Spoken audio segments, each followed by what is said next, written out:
Hello everyone, just want to show you the second item that I made for my swap for Maggie. My very first attempt in creating a fabric lace book.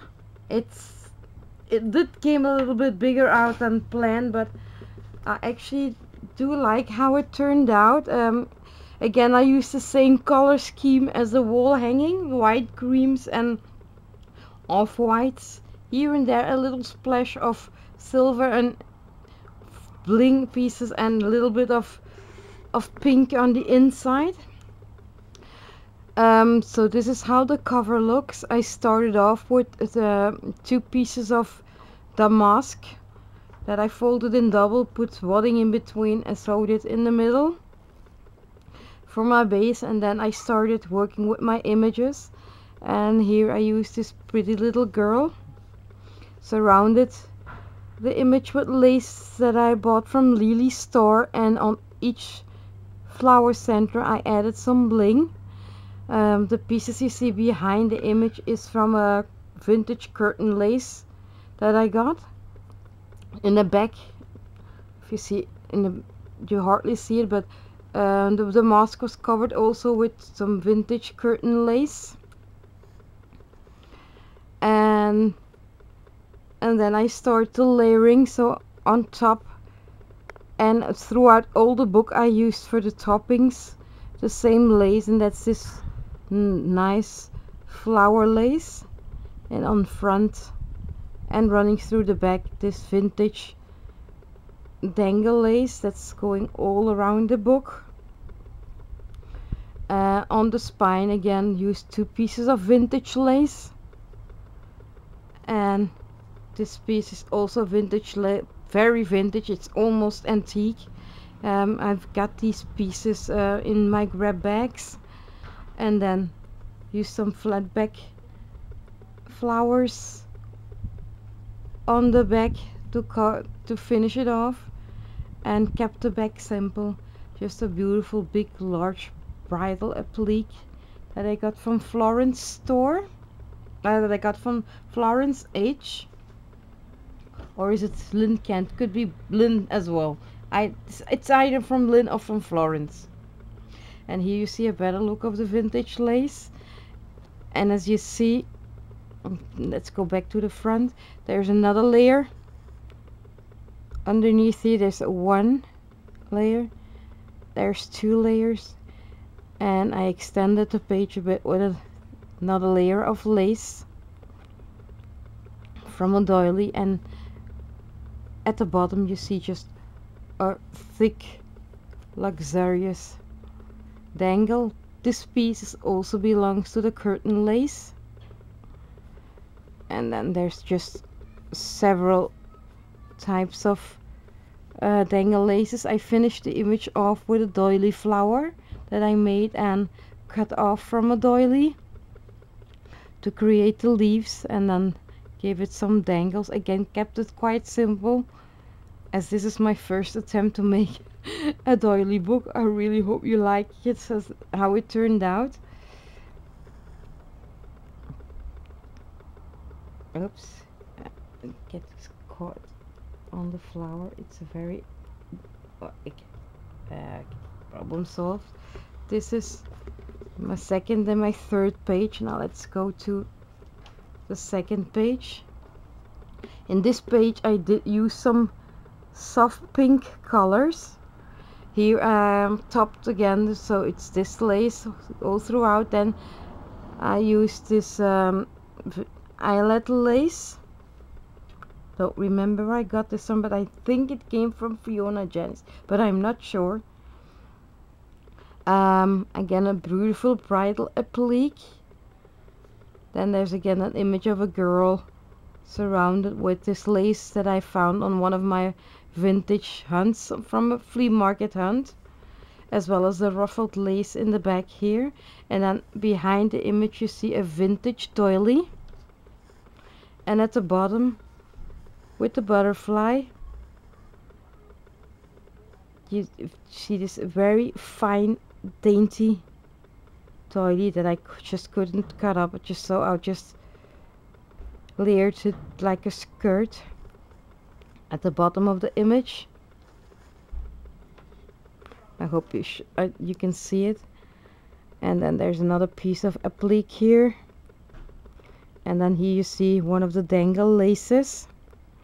And here the damask has been covered with this beautiful fine, like dusky pink lace that I got in a kit from Lynn Kent. And the corner again finished off with one of my favorite laces, and that's the flower lace.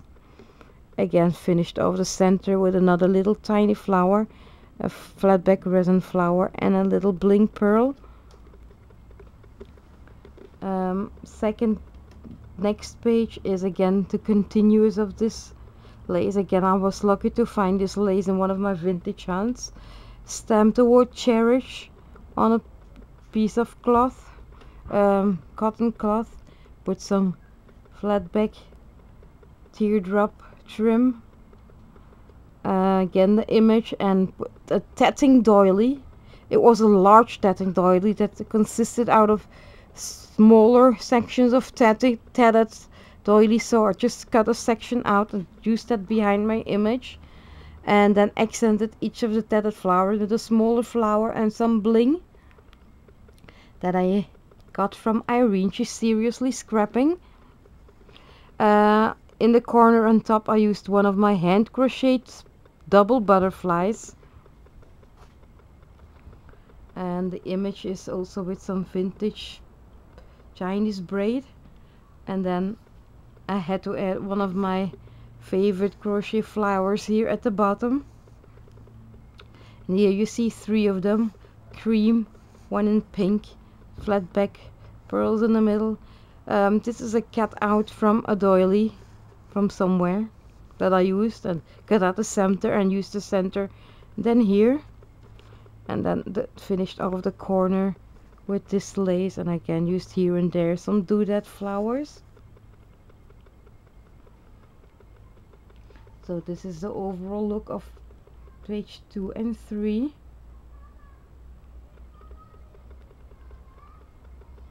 This is the next page. Here I did a pocket page and kept it simple again because I didn't want to cover the vintage items that I used. So totally in the back you see this Battenberg doily. It just fitted nicely up over the whole page. You see the Battenberg here on top and the Battenberg at the bottom, and then just glued this beautiful doily in the back that had 2 colors, white in the middle, and then at the edge it was more like an off-white color. And to finish it off here with one of these gorgeous appliques, and I think this one is one from Florence H. I once bought from Florence H. And then here the pocket has been created with this beautiful square doily. Didn't add too much to it, just again layered some doilies.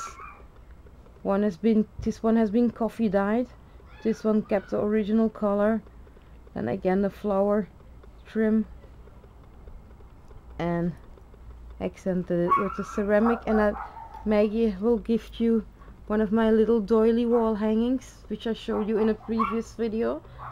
I will tuck that back in here like this. I found it easier to tuck it upside down, so it fitted nicely in the pocket. Next page, stamped toward a door. Here you see again in the background another piece of the tatting doily, layered another doily on top, and then I created 3 rolled roses myself, ripped some fabric and made some rolled roses, and then surrounded the image of this pretty little girl with bridal appliques and the ceramic flowers. And this is really a unique piece. This is a flower, a butterfly that I think I found this also in one of my grab bags. Just had one, but it fitted so nicely here that I just had to use it in one of Maggie's her doily book, and then finished off the corners with the dangle lace. Here you see again the bottom of the Battenberg. It is old because it is fragile here and there. So this is my two next pages, and these are my last two pages. Again, I created a pocket page. Here you see the fabric from Lynn a little bit better, much better, and then again use the same trim as on these pages so that it's a little bit symmetrical. Finish the corner off with a flower that I got from Kay. Again, it's one of my ceramic flowers. Here I used another vintage crochet trim. I created a pocket with a round doily this time and finished it off with a rosette, and then this flower, and again one of the dangle pieces and a little bling, and the pocket has been surrounded with flat back pearls, and the bottom received 2 layers of this flower trim, and again one of my mini wall hangings that she will receive as extra in the pocket. Next page, it was inspired by a page by Margaret. I just loved how she had made a page with this bow at the bottom, so I scrap lifted that idea a bit. Again, here I used a little bit more of a pleats. Again, the same flower as on the other side, rosette trim. The bridle appliques with a very heavily beaded. The lace around here is lace that I bought from Lily's store. And then this is a vintage doily with the same flower applique in the center, and then added this beautiful bling earring. I wish I could have added more bling, but I have a really hard time finding beautiful cheap trim here, beautiful bling pieces here that are affordable, but these were, and that's why I used it here. I think it looks just perfect on this bow, and then again added a lush of dangles at the bow. And this is how the 2 pages look. Cute little images. All the images were printed on a cotton fabric, and each time the layering is the same. So there's this vintage, there's the 1 layer here, and as you see, then if we go to the back, which is kept simple, just a curtain lace and then the vintage lace and a big large bridle applique. So as you see, this is how it turned out. I think it's actually a nice, beautiful size. I think for my first fabric lace book, it didn't turn out bad. I hope you tell the ladies, let me honestly know what you think of my first fabric lace book. And if you like, please give it a thumbs up and leave me a comment. Thank you all for watching and commenting. Bye.